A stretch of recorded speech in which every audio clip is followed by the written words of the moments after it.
Welcome back. Welcome back. All right. So, my friend Jasmine, good friend of mine, she clowned me for holding my microphone. She told me to put it on my shirt. So I got the little clip. We're gonna see how the audio sounds. I don't know. I don't usually wear collared shirts like that. So I got on a sweatshirt, but we're gonna thug it out and see what happens. Anyways, this is Robert Greene, Daily Laws. It's gonna be part 7. He says, find inspiration from your heroes. As a young boy growing up in North Carolina, John Coltrane felt different and strange. He was much more serious than his schoolmates. He experienced emotional and spiritual longings he did not know how to verbalize.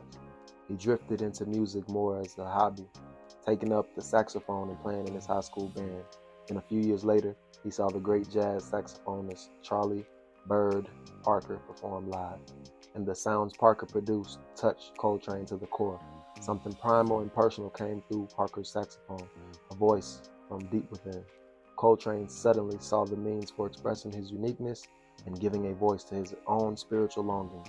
He began to practice the instrument with such intensity that within a decade he transformed himself into perhaps the greatest jazz artist of his era. You must understand the following. In order to master a field, you must love the subject and feel a profound connection to it. Your interest must transcend the field and border on the religious. For Coltrane, it was not music, but giving voice to powerful emotions.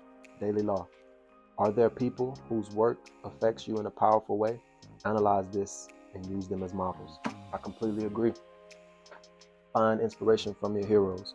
I always have a podcast going. I'm always in these books. I'm always finding inspiration. And it may not be from someone who's doing exactly what I want to do, but you can find inspiration from someone living their purpose or someone attempting greatness and living it out. Someone who took a risk and now they are where they want to be. Hence why I'm here doing this. I have a connection to these books. They made me feel some type of way. I feel like this is what I was here for. Like it only feels right. I genuinely have a passion for this. So I love the subject and I feel a profound connection to it. So it's not about Robert Greene himself or Napoleon Hill, these guys specifically. I didn't know I was going to be an author, but I've learned a lot through their books. But guys like Floyd Mayweather, Muhammad Ali, Malcolm X, got posters of Tupac, all these different guys in their fields. You can learn something from and they can motivate you to get started. So back when I was on the button, not only would I read these books, podcasts, this guy right here behind me, Myron Golden, amazing older gentleman. I believe he's in his 60s.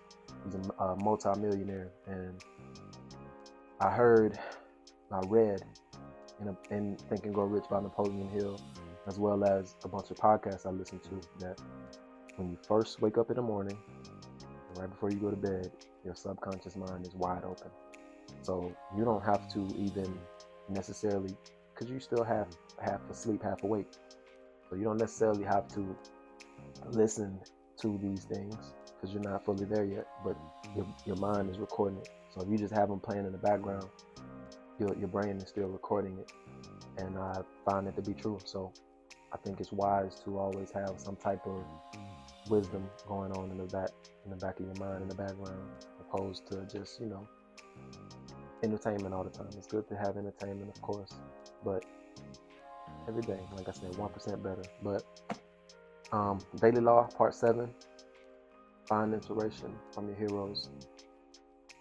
Use it as motivation. Whatever gets you off the couch, whatever gets you going. Even musicians, even music, like I said, Tupac. Use it to push you, propel you forward. It's not just all about entertainment. Use it and do something with it. That's what God made us for. Thank you guys. Keep tuning in. And Jasmine, are you proud of me? I got my clip on my shirt. Thank y'all.